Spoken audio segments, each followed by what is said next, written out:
내받은 승리의 노래입니다.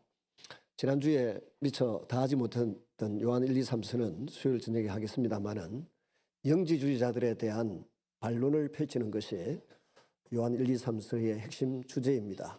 영지주의라 하면 사람의 영혼은 선하고 아름다운 것인데 육신은 어차피 부패하고 타락한 것이니까 그냥 내비둬도 된다, 뭐 이런 주의예요. 그리고 그들은 예수님이 육신으로 이 땅에 오셨다, 성육신하셨다라고 하는 것, 인카네이션이라고 하는 그걸 부정하는 자들입니다. 그래서 사도 요한은 말하기를 예수님이 육체로 이 땅 위에 오셨다는 것을 부인하는 자마다 즉 그리스도를 반대하는 자다. 그것이 핵심 골자입니다. 그러면서 이 요한 1, 2, 3서를 기록한 사도 요한은 요한일서 5장 13절에 분명히 선언하지요. 12절부터 13절의 내용이 그렇습니다. 12절, 아들이 있는 자에게는 생명이 있고 아들이 없는 자에게는, 하나님의 아들이 없는 자에게는 생명이 없느니라. 내가 하나님의 아들의 이름을 믿는 너희에게 이것을 쓴 것은 너희로 하여금 너희에게 영생이 있음을 알게 하려 함이니라. 하늘나라에서 영원히 사는 삶이 있다는 것을 알려주기 위해서 성경을 기록했다고 했습니다. 그 요한이 이제 나이가 들어 AD 90년경에 로마 황제 가운데 도미티안 황제가 엄청난 핍박을 가했습니다. 기독교인들을 박해를 하는데 우리를 위해 상상을 초월하는 극악한 박해를 가하던 그 시절에 밤무섬에 유배되어서 그곳에서 하나님이 보여주시고 들려주신 말씀을 기록해 놓은 것이 요한계시록입니다. 이 요한계시록을 이제 핵심 골자를 모르고 읽으면 겁나고 두렵고 무섭습니다. 미래에 일어날 일들이, 이런 일이 찾아올란가 뭐 걱정이 됩니다.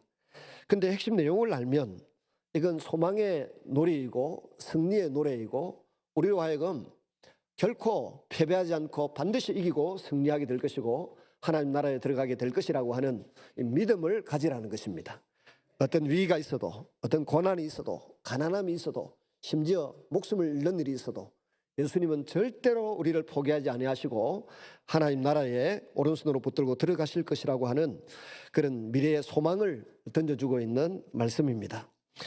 오늘날의 이 모든 고난의 폭풍이 지나간 이후에 찾아올 영광에 대한 메시지가 고단한 현실을 이겨내는 큰 힘이 되기 때문에 그렇습니다.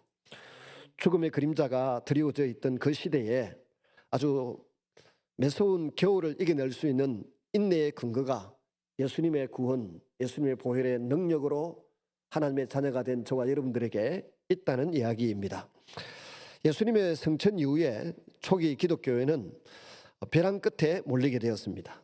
믿는 사람들은 자신의 생존을 염려해야 할 만큼 당시 기득권들 그리고 로마 제국의 핍박으로부터 괴로움을 겪고 있습니다. 괴로움을 겪는 나머지 이미 목숨을 잃고 순교한 자들도 많이 있었을 뿐만 아니라 들어는 감옥에 갇히고 들어는 이리저리 피신하고 도망쳐 다니고 들어는 유배지에 이제 감금이 되어서 노동을 하는 그런 신세로 전락했습니다. 요한도 밤무섬에 유배되었습니다. 나이가 지긋한 노인이 되었습니다마는 예수님의 사랑과 복음을 전하는 데 있어서는 여느 젊은 사람 못지않는 열정을 지니고 있었습니다. 예수님의 희생으로 열매 맺은 교회들을 격려하고 힘을 북돋아 주는 데 있어서 최선의 땀방울을 흘리고 있었습니다. 이 사도 요한은 열심을 다해서 아시아에 있던 7교회, 지금의 터키의 서남부 정도 지역에 있던 7교회에 편지를 써서 보냅니다. 예수님께서 어떤 생각을 가지고 계신지, 하나님의 계획이 무엇인지 알려주는 편지를 보여주고 있습니다. 이 말씀의 글자 하나하나가 또 이 문장 하나하나를 제대로 이해하는데 어려움이 있을 수 있습니다.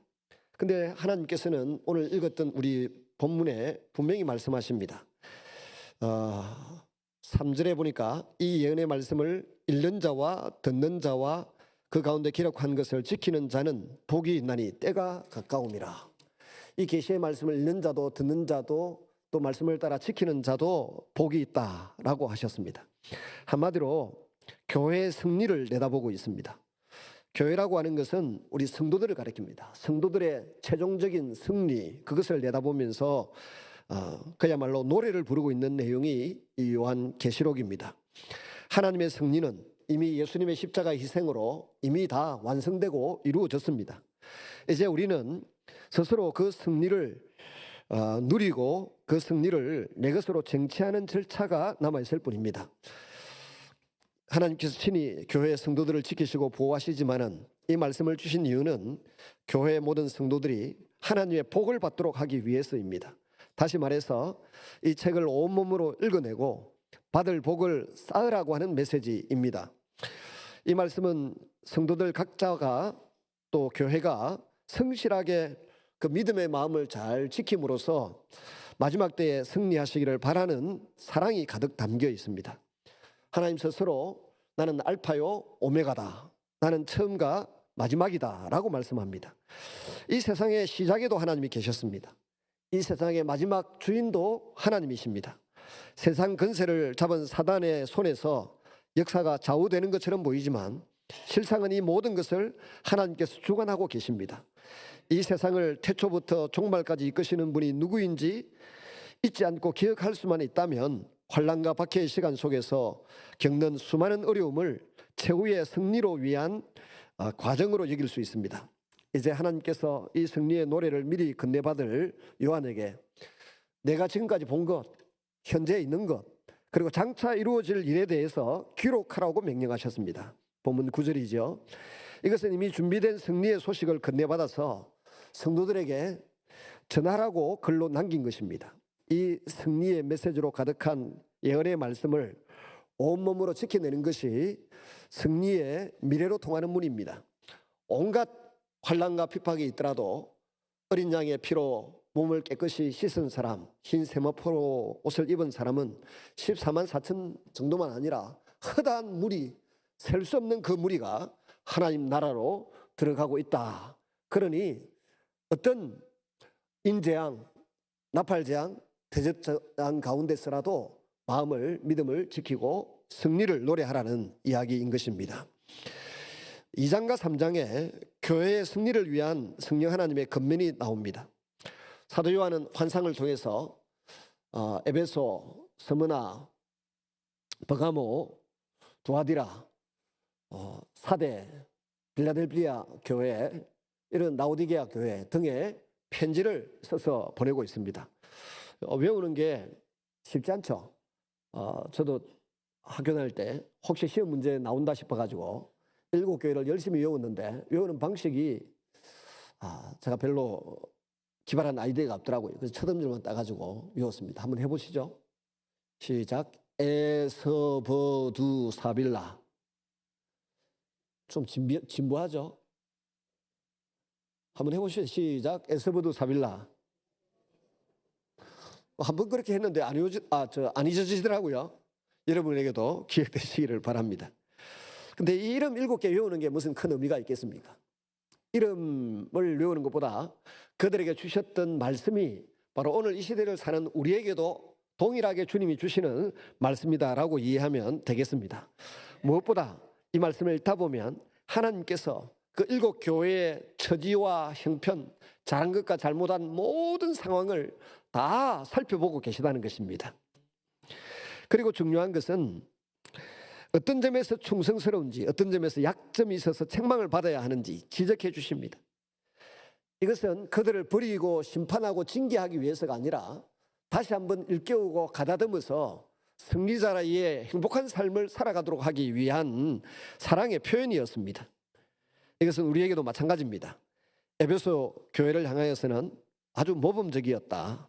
근데 첫사랑이 식어버렸다. 그거 회복하라는 것이죠. 그 교회의 행위와 수고와 인내는 하나님께서 기억하실 만한 것이었습니다. 엉터리 거짓 교사를 걸러내고 바른 믿음의 진리를 지켰던 교회입니다. 그러나 하나님은 그들에게 책망할 것이 있다라고 하십니다. 바로 처음 사랑을 잊어버렸다는 것.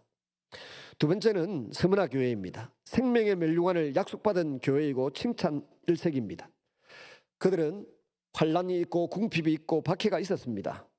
그렇지만 이 환난이란 우리의 일상생활 속에서 당하는 어려움 정도가 아니라 예수 믿는다는 것 때문에 생명의 위협을 당하는 일입니다.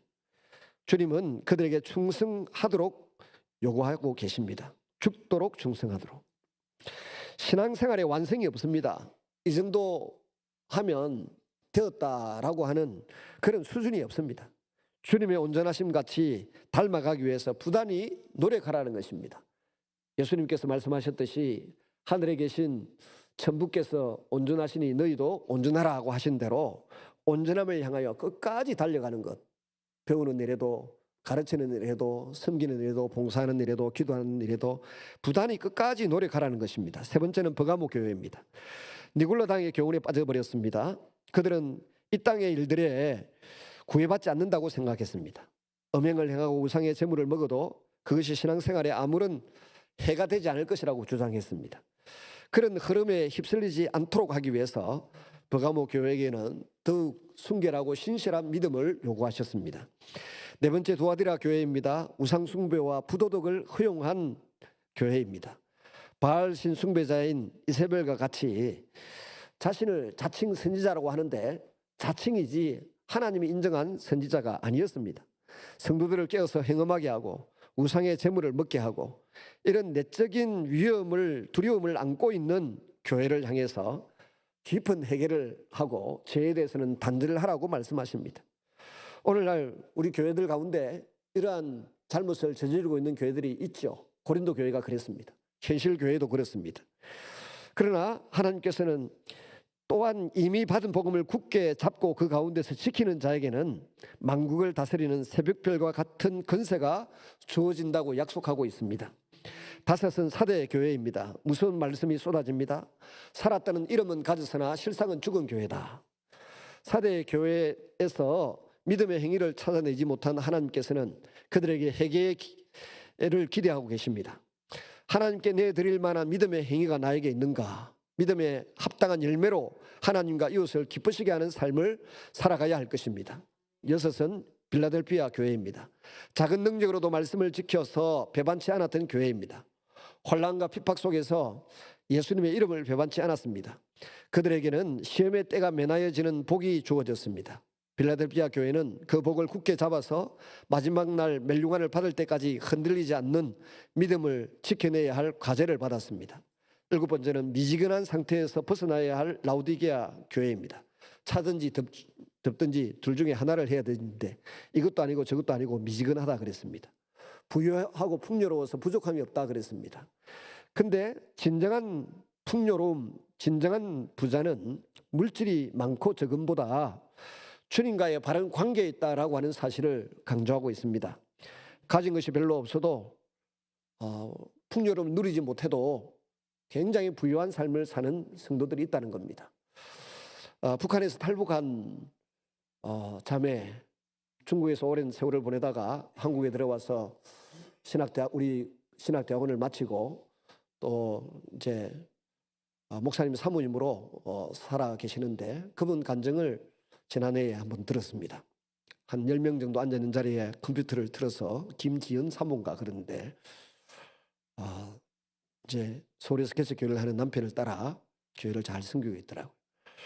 그래서 자기 아버지가 세탁소를 했답니다. 세탁소, 양복점 이런 거를 했는데 할아버지도 그 6.25 때 순교하셨고 아버지가 목사님인데 순교하셨고 아버지는 이제 양복점을 이리 하는데 성경을 전부 필사를 해가지고 양복 그 다리미질 하는데 밑에 숨겨놓고 때가 되면 이제 주일 예배 때 뭐 이런 시간들이 되면 사람들이 기차를 타고 막 온대요. 기차를 타고 내려서 자기 집으로 걸어오는 것을 이렇게 보면서 자기들은 행적안끼리 마당에서 뛰놀면서 보이부가 오는가 오지 않는가를 늘 계산해가지고 보고 성도들이 오면 아무 소리 안 하고 보이부나 어떤 사람 오면 집에 빨리 쫓아 들어가서 아빠 지금 누가 와요. 그러면 숨고 도망하고 아니면 성경을 그렇게 했대요. 근데 하루는 딴 데서 누가 밀고를 들키는 바람에 고난을 견디다 못해서 노출하는 바람에 자기들도 이제 다 잡히고 아버지는 행방불명 뭐 순교한 것이겠죠. 본인은 이제 언니와 함께 이제 탈출을 했는데, 언니가 소아마비가 있어서 중국으로 와서 북한으로 이렇게 몽골 쪽으로 탈출을 하는데, 현장에서 어떤 산을 넘다가 잡혀서 갔다. 그래서 원래 본명이 다르대요. 근데 언니를 잊어버리지 않기 위해서 그 언니 이름하고 자기 이름을 따로 지어서 이름을 지은이라고 지었다 그러더라고요. 그런 이야기를 하면서 울면서 이렇게 노트북을 가지고 보여주면서 울면서 이야기를 하는데, 성경 한 권을 가지지 못했는데 북한에서 만주족 제3자 교회, 중국 공산당이 인정하는 교회가 있지 않습니까? 그 교회에 있는 신실한 어떤 목사님이 1년에 한 달쯤은 북한에 와서 늘 전도를 했대요. 근데 그분이 가지고 온 성경을 하나, 조그만 성경을 하나 이렇게 선물로 받아가지고 너무 기뻐서 지금까지 필사해가지고 신약 성경, 누가복음, 마가복음 이런 거 써서 보고 있던 그 성경은 다 할머니가 부르더니 어디 가서 불태우든지 땅 속에 비닐 포장해가지고 묻어라 해서 자기가 묻었대. 지금 나이 한 40밖에 안 돼요, 이 사모님이. 그러니까 묻어놓고 그 목사님이 전해준 그 성경을 그렇게 읽고 사랑하고 귀하게 여겼답니다. 근데 그마저도 들켜서 아버지는 어딘가로 끌려가서 행방불명되고, 어머니는 같이 넘어와서 살고 계신가 봐요. 자기 언니하고 중국에서 북한으로 몽골로 넘어가다가 공안에 잡혀서 끌려가고, 언니는 죽임을 당했고, 그런 삶을 쭉 이야기하는데, 야, 우리는 성경이 보세요. 이 강단에도 2개 지금 얹혀 있고, 뭐 여기도 얹혀 있고, 제 방에도 성경이 얼마나 많은지. 말씀의 홍수 속에 사무쳐 살지 않습니까? 교회 오면서 성경도 안 들고 다니지 않습니까? 옛날에는 다 성도들이 성경 들은 법까지 배웠습니다. 이렇게 들어야 한다. 목사님은 성경을 달래달래 이래 들고 가면 안 되고, 지적질 잘하는 제 아내가 며칠 전에도 내가 성경을 들고 이리 떨리떨리 나오니까 성경 그리 들면 안 되고 이러더라고요. 이리 들으라는 거지. 이렇게 소중하게 들고 다니라 그랬는데, 아예 들고 다니지도 않고 가방에 넣어 다니는 것도 죄송스러웠어요. 과거에는 한때 우리가 성경을 들고 전도하듯이 품에 안고 교회를 출입을 해야지, 이게 정상적이고 성숙한 성도의 모습이라고 배웠어요. 근데 이제 가방에 넣어 다닌다고 장로님들 뭐 근사님들 다 이 쇼핑 가방에 넣어서 성경을 숨겨가지고, 숨긴 건 아닌데 하여튼 가방에 넣어 다니는, 그마저도 죄송스러웠던 시절이 있었어요. 지금은 아예 성경을 아예 안 들고 다녀. 다 보여주니까 우리가 우리의 신앙의 수준을, 말씀을 사랑하는 수준을 다시 한번 이럴 때 재점검해 봐야 돼요. 그렇게 뜨겁게 사랑해야 되는데 라오디게아 교회 성도들이 그렇게 하지 않았다는 겁니다. 그리고 북한에 있는 그 지하 교회에 있는 성도들의 숫자가 몇만 명 된다고 하는데 생각보다 많답니다. 가끔 탈북에 와서 또 탈북한 목사님들도 있고 뭐 이렇게 하지 않습니까? 그런 이야기를 들어보면 그들은 물질의 풍요로움이 없어요. 가난해요. 그렇지만 예수님과의 관계 하나를 생각하면서 그렇게 견디고 이겨내고 그런다는 것입니다. 그리고 북한에서 부르는 찬양들이 있더군요. 그 찬양을 쭉 곡을 띄우면서 불러주는데 보니까 자기들은 콩나물이 없으니까 일제시대에 할아버지 할머니가 불렀던 대로 그냥 가사만 적어가지고 부르는데, 우리가 부르는 찬양을 이상한 곡조로 잘 부르더군요. 그 곡을 몇 곡이나 이렇게 띄워주던데, 여러분, 우리가 너무 풍요로워서 주님과의 관계를 선명하게 가난한 심령으로 사모하고 그리워하고 열심히 살아가는 삶을 잘 살지를 못해요.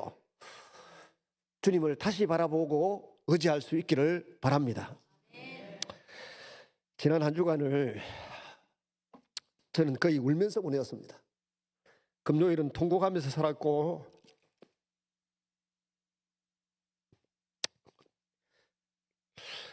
너무 마음이 힘이 들더군요. 여러분, 나 천국 가겠나 하는 생각을 해봤습니다. 그런데 계시록 말씀을 준비하면서 천국은 가겠다, 가서 어떤 삶을 살 것인가에 대해서는, 어떤 평가를 받을 것인가에 대해서 생각할 때 자신이 없습니다. 그러나 천국은 어린 양의 피 공로를 믿는 믿음으로 가는 것이기 때문에 분명히 가리라고 확신합니다. 상급은 받아주실는지 어쩔는지 모르겠습니다만은 분명한 것은 하나님이 살아계시다는 것입니다. 그거 하나가 유일한 소망이고 유일한 꿈이고 유일한 희망입니다.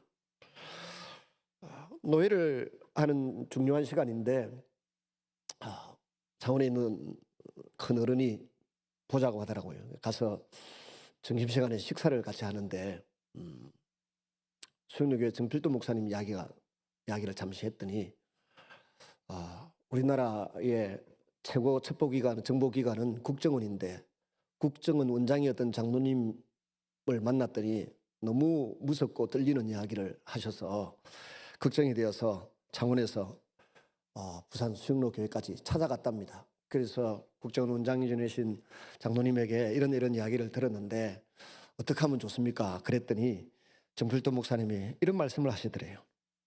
저는 아무 걱정 안 합니다. 우리 하나님이 살아계신데 뭔 그런 걱정을 하겠습니까? 걱정하지 않습니다. 그러더라는 거예요. 그걸 이제 목소리를 흉내내서 이야기하시더군요. 코로나 때 정 목사님도 세상을 떠나 하나님 품으로 가셨습니다. 남아있는 우리에게 소망이 있다고 하면 하나님 한 분밖에 없습니다. 정치 지형이 달라지고 가난함과 부함이 달라지고 인정을 받고 인정을 받지 못하고 이런 건 중요하지 않습니다. 하나님이 우리 아버지로 살아계시기 때문에 걱정하고 염려하지 않아도 우리의 미래는 희망적이고 낙관적이고 분명할 줄로 믿습니다. 그 말씀을 자꾸 생각하니까 통곡과 눈물 속에서도 힘이 솟아나더군요. 여러분, 이 일곱 교회의 모습은 사람이 신앙생활을 시작하던 때부터 지금까지 늘 존재하는 교회의 양식이고 양태입니다. 우리가 때로는 에베소 교회 같고, 때로는 스무나 교회 같고, 때로는 두아디라 교회 같고, 때로는 버가모 교회 같고, 때로는 빌라델비아 교회 같고, 때로는 라우디게아 교회 같은 모습을 우리가 지니면서 살아가고 있습니다. 그런 우리가 어떤 칭찬을 받든지 어떤 인정을 받지 못하고 힘들고 어려운 세월을 보내더라도 하나님이 내 아버지로서 나와 함께하고 계시고 내 인생을 지키시고 내 가족과 내 교회와 이 민족을 지켜주실 것을 믿는 믿음으로 살아갈 수 있기를 바랍니다. 이것 하나가 유일한 소망이고 꿈이었습니다. 우리의 신앙의 모습을 들추어내시는 목적은 단순히 책망하고 징계하는 데 있지 않습니다. 도리어 책망받을 만한 모습에서 돌이켜 고난을 극복하게 하는 데에 그 목적이 있습니다. 하나님께서 이 모든 근면의 끝에 말씀하십니다. 계시록 3장 19절에 무릇 내가 사랑하는 자를 책망하여 징계하노니 그러므로 내가 열심을 내라 회개하라. 계시록 3장 22절에 기 있는 자는 성령이 교회들에게 하시는 말씀을 들을지어다. 성령 하나님께서 우리가 승리할 수 있도록 칭찬도 하시고 격려도 하시고 또 잘못된 것에 대해서 도전하시고 책망을 주고 계시는 말씀이 이 3장 4장에 나오는 7교회를 향한 성령님의 책망이라는 것입니다. 그래서 이 성령님의 근면을 들으시기를 바랍니다. 그것은 1세기에 있던 그 교회를 향해서 주시는 말씀이기도 하지만 오늘 21세기를 살고 있는 우리에게 주신 말씀으로 받아들일 때에 우리에게 은혜가 넘치게 될 것입니다. 하나님의 마음의 숲을 보는 행복을 누릴 수 있기를 바랍니다. 4장과 5장에 하나님께서 요한에게 올라오라고 명하시는 음성이 들립니다. 요한은 성령에 감동되어서 놀라운 장면을 보게 됩니다. 이 장면은 예수님께서 다시 오셨을 때를 묘사한 것이 아닙니다. 요한이 누가 핸드폰이 꼭 불났을 때 소방벨 같아가지고 또 지난번처럼 울렸나 싶어가 깜짝 놀랐습니다. 젊은 저도 부목사 때 설교를 하고 있는데 그때는 삐삐시대인데 갑자기 온몸이 드르르 떨리는 거예요. 보니까 삐삐를 뒤에 차고 있는데 수요일 저녁에 설교를 하고 있는데 드르르 하고 꺼가면서 설교하느라고 혼났습니다. 젊은 저도 그런데 뭐 어쩌겠습니까? 하늘에서 요한에게 올라오라고 명령하십니다. 그래서 요한이 하늘나라의 모습을 봅니다. 그 한 모습을 보게 되는데 성경에 이걸 삽입되어 있는 장면이다 그럽니다. 그래서 저는 4개를 늘 생각하고 있는데 어제 밤새도록 요한계시록 공부를 불필요하게 너무 많이 했습니다. 하다 보니까 막 삽경이 7개, 8개, 9개, 10개라는 사람도 있고 그러더라고요. 근데 일반적으로 생각하는 삽경은 4가지입니다. 하나는 어린 양이신 예수님이 보좌에 앉아 계시고 신약 교회를 상징하는 12장로, 구약 교회를 상징하는 12장로, 24장로가 멸관을 벗어서 어린 양이신 예수님께 돌려드리는 장면 하나. 그것이 오늘 이 4장 5장에 펼쳐지고 있는 모습입니다. 요한이 본 하늘에는 십자가에 죽으시고 부활하셔서 하늘로 올라가신 이가 보좌에 앉으셨고 그 주변에 네 생물 24장로들이 있습니다. 4장 8절에 보면 거룩하다 거룩하다 거룩하다 주 하나님 곧 전능하신 이여 전에도 계셨고 이제도 계시고 장차 오실 이시라. 4장 8절 이 삽경을 보았습니다. 이게 첫 번째 나온 삽경인데 삽입되어 있는 하늘나라의 한 장면입니다. 두 번째 장면은 뭔가 하면 계시록 12장에 나오는 마귀 사단이 교회를 핍박하려고 애를 쓰고 그 교회를 통해서 예수님이 오시고 또 예수 믿는 우리가 마귀 사단을 어떻게 이겨내는가 하는 장면이 요한계시록 12장에 나옵니다. 그리고 18장에 보면 또 세 번째 삽경은 거대한 제국이 하나님의 심판 가운데 멸망하는 바벨론 제국이 멸망하는 장면이 나옵니다. 네 번째 삽경은 예수님과 더불어서 모든 성도들이 승리하고 영생 복락을 누리는 장면이 소개되고 있습니다. 그 첫 번째 삽경 가운데 하나 내용이 멸류관을 벗어서 하나님께 어린 양이신 예수님께 찬양과 영광을 올려드립니다. 그런데 하나님의 오른손에 일곱 인으로 봉인한 두루마기가 있습니다. 책이 있다는 말입니다. 두루마리 책.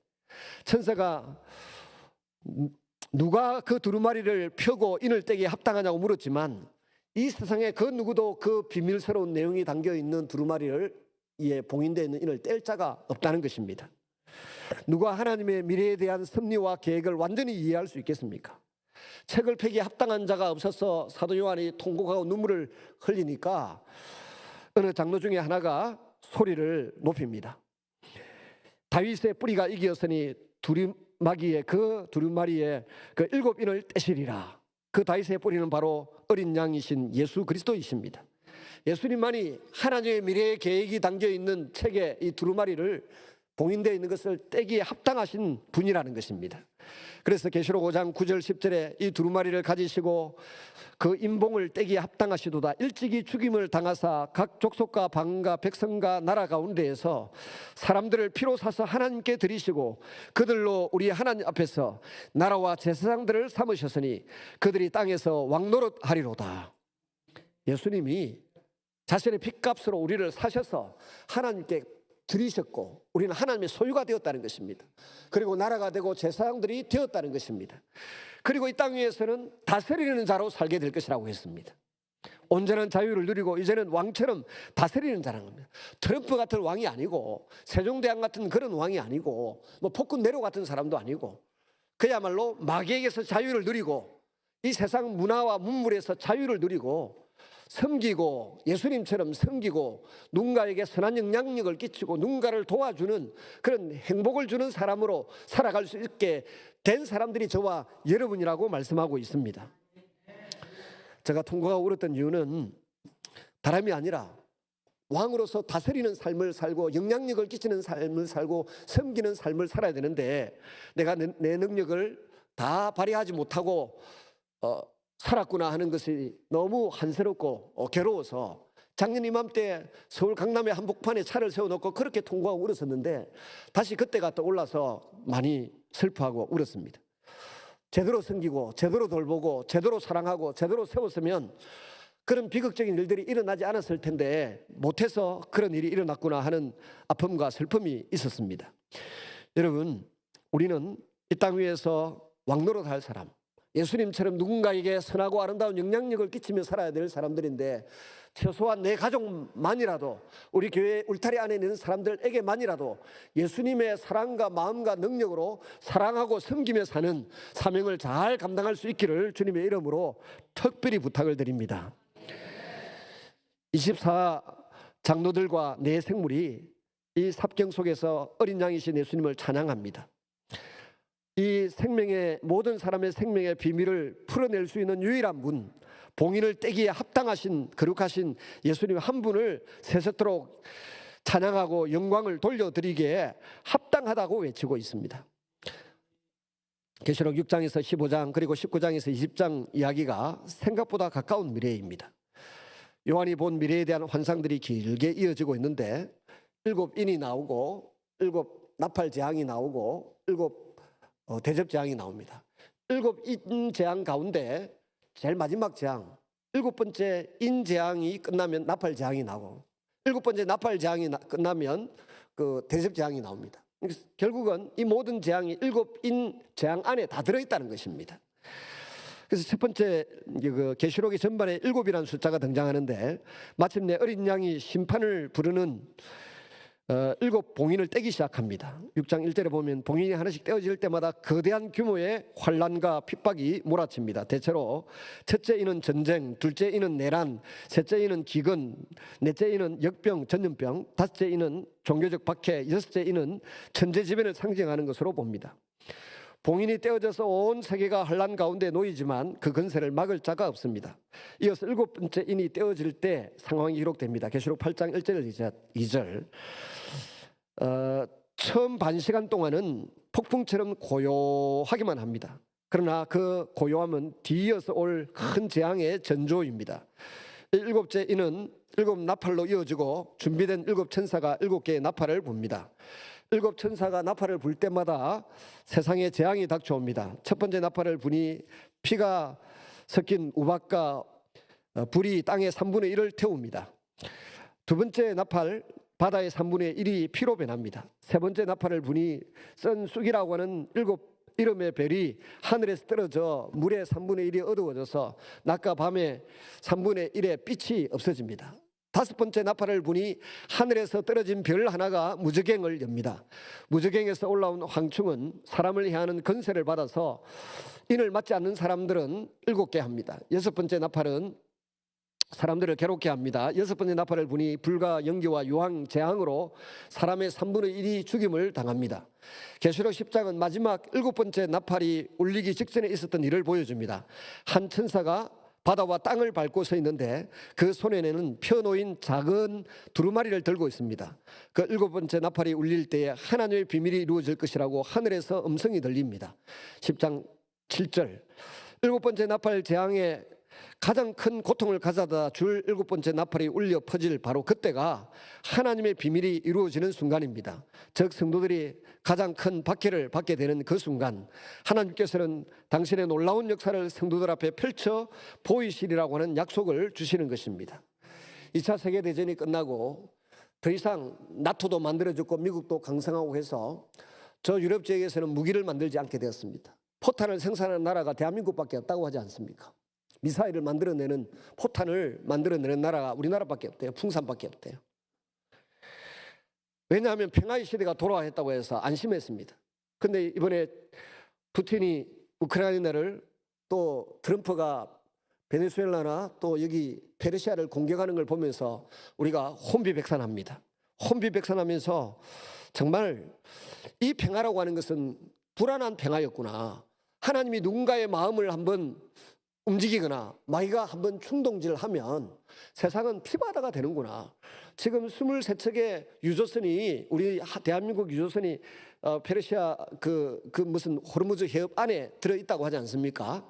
그게 제때 우리나라에 들어오지 아니하면 우리는 물가 폭등이 일어나고 산업이 멈추게 되고 팔아먹을 항공유도 없고, 그래서 베트남은 항공유를 만들어내지 못해서 베트남 모든 항공이 올 수도 없고 여행마저도 지금 못 가는 상황이 되었지 않습니까? 그런데 생각해 보세요.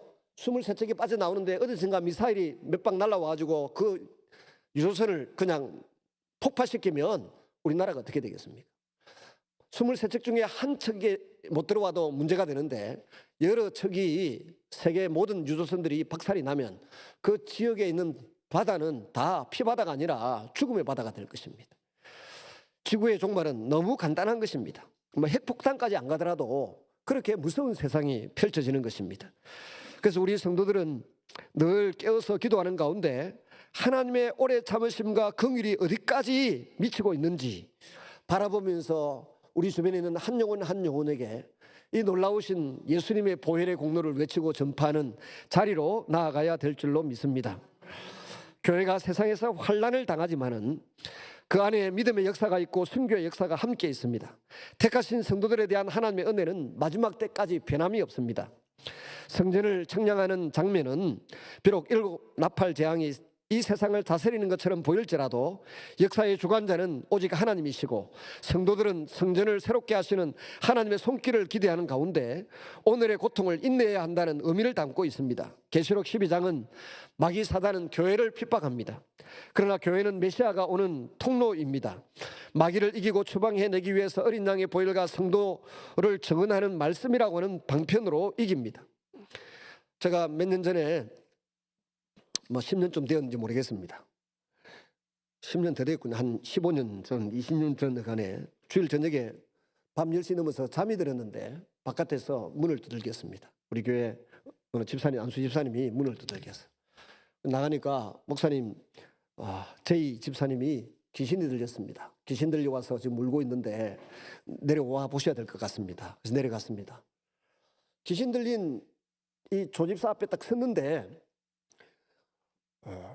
제가 이제 그때는 귀신 쫓아내는 은사 이런 것들이 활성화되지 않아서 우리 성도들과 함께 모여서 푸닥거리 하듯이 예배도 드리고 며칠을 어떤 데는 어떤 귀신 들린 한 사람 때문에 한 달을 금식하면서 매달린 적도 있고 많은 어려운 세월을 보내던 가운데 이제 또 한 분이 귀신 들렸다고 나타난 겁니다. 그래서 교회 기도 많이 하는 권사님 집사님들을 전부 호출을 해서 한 10명 정도. 근데 이 악한 영에 사로잡힌 이분이 교회 앞자리에 어디 앉아 있는데 뒤를 돌아보지도 않고 누구 오는 걸 다 아는 겁니다. 뒤에 누가 들어오네 니까지 와봐라 뭔 일이 있겠나 그러면서 하는 거예요. 어떻게 해야 되는 거예요? 방법이 없습니다. 제 옆에 우리 천국 가신 김정수 권사님이 옆에 서 계셨고 머릿속에 딱 하나 떠올랐어요. 성경 구절 하나가 머릿속에 떠오르더라고요. 그게 계시록 12장 11절이었습니다. 어린 양의 피와 자기들의 정언한 말씀으로서 이겼노니 되어 있더라고요. 그 사람들은 자기 생명도 아끼지 아니하였도다 그랬습니다. 그래서 귀신을 이기고 마귀를 이길 수 있는 방법은 어린 양의 피를 믿는 믿음 외에는 없구나. 그 다음에 그걸 믿고 정언하고 고백하는 이것밖에 없구나. 이 두 가지 외에는 방법이 없었어요. 그래서 이 말씀을 들려주고 풀어서 설명하고 난 뒤에 멍 때리고 서 있으니 우리 김전수 권사님이 옆에서 저를 보고 목사님 할렐루야를 시켜보세요. 그래서 할렐루야 해보세요. 조 집사님 할렐루야를 해보세요. 할렐루야 한 1분을 했는지 짧은 시간 할렐루야 하고 하나님을 찬양한다 하는데 갑자기 캬캬캬 하더니 귀신은 떠나간 줄로 믿습니다. 그 이후에 이제 은사가 깊어져서 쳐다보면 나가고 몇 번 기도하면 나가고 하는 일들이 벌어져서 적어도 100여 건 이상의 귀신을 쫓아내고 추방해서 지금도 종종 쳐다보고 몇 마디 하면 다 도망가고 나가더라고요. 여러분, 저는 그 말씀을 확실히 믿기 때문에 우리 많은 사람들이 악한 영의 지배를 받고 영향을 받습니다. 근데 영향을 받지 않고 악한 영을 물리치고 마귀의 건세와 문화를 이겨낼 수 있는 유일한 방법은 예수님이 나를 위하여 십자가에 피 흘리셨다는 것을 믿는 믿음이라고 하는 것을 놓치지 마시기를 바랍니다. 그리고 그것을 확실히 믿고 나는 그렇게 믿습니다라고 고백하고 주님을 찬양하고 높이면 마귀는 한 길로 왔다가 7길로 도망갈 줄로 믿습니다. 그러므로 계시록에 나와 있는 이 말씀이 책에 있는 추상적인 이야기가 아니고 남의 이야기가 아니고 오늘 이 시간 우리의 삶을 살아가는 데 있어서 강력한 무기가 된다는 것입니다. 약으로 안 돼요. 수술로 안 돼요. 칼로도 안 되고 총으로도 안 돼요. 근데 예수님이 나를 위해 죽으셨다. 나는 그것을 확실히 믿는다는 믿음을 고백할 때 악한 영은 떠나갈 줄로 믿습니다.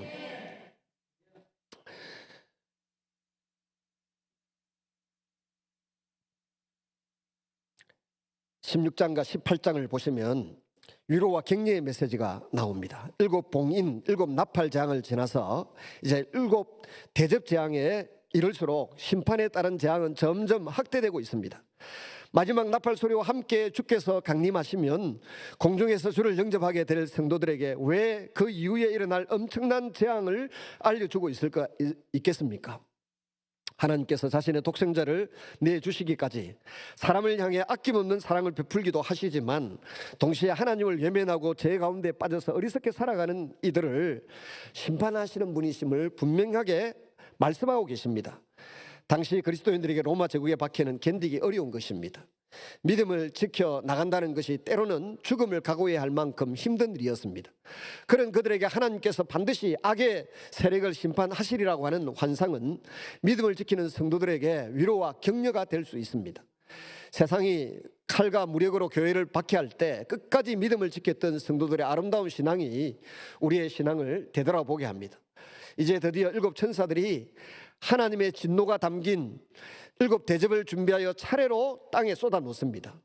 16장에 보면 첫 번째 대접 재앙, 짐승의 표를 받은 사람들과 그 우상에게 경배한 자들에게 독한 종기가 발생합니다. 둘째 대접, 바다가 죽은 자의 피같이 되어 바다의 모든 생물이 죽습니다. 셋째 대접 재앙, 강과 물 근원에 피가 되었습니다. 네 번째, 태양이 사람을 태웁니다. 다섯 번째 대접 재앙, 사람들이 병과 종기로 신음하며 회개하지 않습니다. 여섯 번째 대접 재앙, 강물이 말라서 동방에서 오는 왕들의 길이 예비됩니다. 유프라테스 강, 티브리스 강이 말라가지고 이스라엘의 아마겟돈, 머깃도까지 왕들이 걸어서 온다 이 말 아닙니까?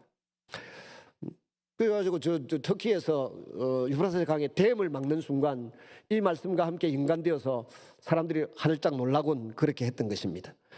일곱 번째, 이 대접 재앙이 쏟아지기 직전에 하나님을 대적하는 7 왕들이 모입니다. 7째 대접 재앙이 쏟아지니까 큰 지진이 나고 큰 성 바빌론이 무너집니다.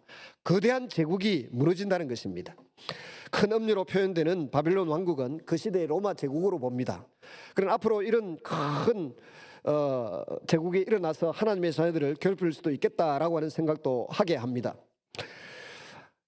문제는 하나님의 공의의 저울에 거대한 로마 제국이나 바빌론 제국이 무너졌습니다.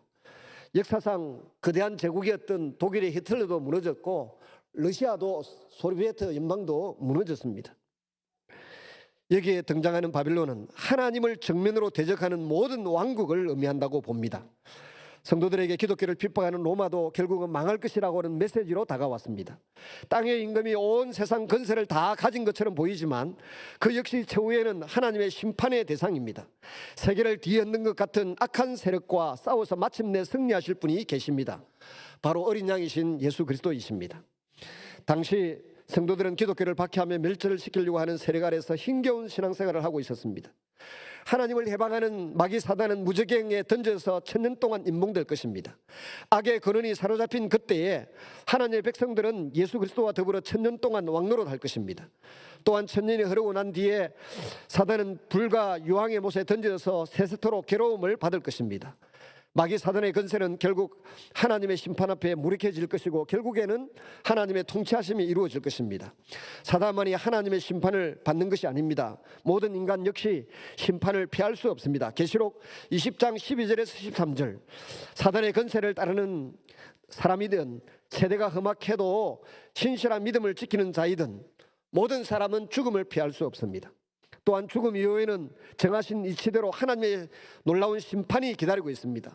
계시록 24장에는 이거 흰보자, 백보자 심판이라고 합니다. 심판의 근거는 모든 사람들의 행위가 책에 다 기록되어 있는 죄의 기록부가 있다는 것입니다. 자기의 행위가 기록되어 있는 책으로 심판을 받을 것을 기억한다고 하면 빨리 그 죄에서 벗어나 우리의 유일한 피난처가 되시고 구원자 되신 예수님께로 나아가야 될 줄로 믿습니다. 예수님만이 우리의 유일한 피난처가 되십니다. 감사한 것은 예수님께로 피한 사람은 그 이름이 하늘나라 생명책에 기록되어 있다라고 말씀하십니다.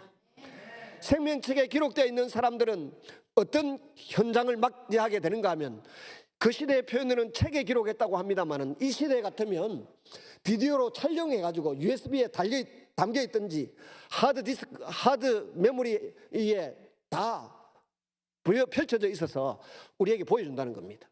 우리의 어려서부터 지금까지의 모든 삶의 제약된 행위를 다 보여주면서 지옥에 가도 할 말이 없다. 그것이 대심판 때에 펼쳐질 것이라는 겁니다. 이때는 찬양도 없고 천사들의 도움도 없고 너무 무서운 삽경 가운데 너무너무 무서운 장면이에요. 그런데 감사한 것은 생명책에 기록되어 있는 사람들에 대해서는 비디오를 펼쳐 다 보여주는데 죄에 대한 기록들은 다 뭉개지고 잘려나가고 편집되어서 없어지고 어떻게 가난한 사람에게, 성도들에게 믿음의 행위로 섬기고 봉사하고 수고했던 것들만 기록되어서 촬영되어서 우리 앞에 펼쳐진다라고 어떤 학자는 말씀하시더군요. 근데 여러분이 펼쳐내셨는데 하나님께서 우리가 생명책에 기록되었 사람들이라고 해서 기록을 이렇게 기록 영화 같은 걸 쫙 보여주는데 기록 영화 어떤 사람은 좀 길 것 같기도 하고 어떤 사람은 한 토막만 나올 수밖에 없어요. 어떤 분이 하늘나라 갔는데 3개밖에 없더래. 3개. 자기 기억도 안 나는 거 3개 정도를 보여주더래요. 나머지는 자랑을 했더니 그 네가 한 거가 내가 한 거지. 하나님 그렇게 말씀하시더래요. 여러분, 오늘 우리의 미래에 대해서는 우리가 예수님께 피하였기 때문에 생명책에 이름이 기록된 자로서 21장 이하에 나오는 천국에서 영생 복락을 누리는 아름다운 삶을 살아가게 될 줄로 믿습니다. 그리고 다시 오실 예수님이 우리에게 약속하십니다. 내가 너희에게 줄 상이 있어서 속히 가리니 각 사람이 믿음으로 선하게 행한 모든 것에 대해서 상으로 갚아주리라. 계시록 22장 12절 이하의 말씀입니다. 세상 사람들은 속이기도 하고 거짓말도 하고 음란하게 살아가지만 너희는 두루마리 책에 기록된 말씀을 따라 살아라. 볼지어다 내가 속히 가리니 각 사람에게 나눠줄 상이 있어 그들이 행한 대로 갚아주리라.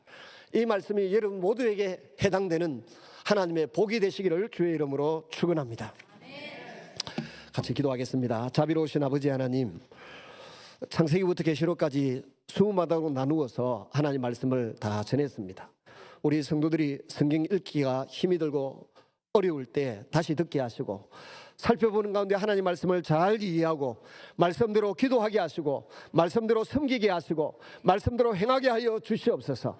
말씀대로 믿고 말씀대로 승리하여 의의 멸류관을 얻고 생명의 멸류관을 얻은 주의 자녀들이 다 되게 하여 주시옵소서. 주님이 심판날에 우리 생명책에 이름이 기록되어 있는 사랑하는 성도들에게 놀라운 상급으로 갚아주시는 은혜가 임하게 하여 주시옵소서. 예수님 이름으로 기도드리옵나이다. 아멘.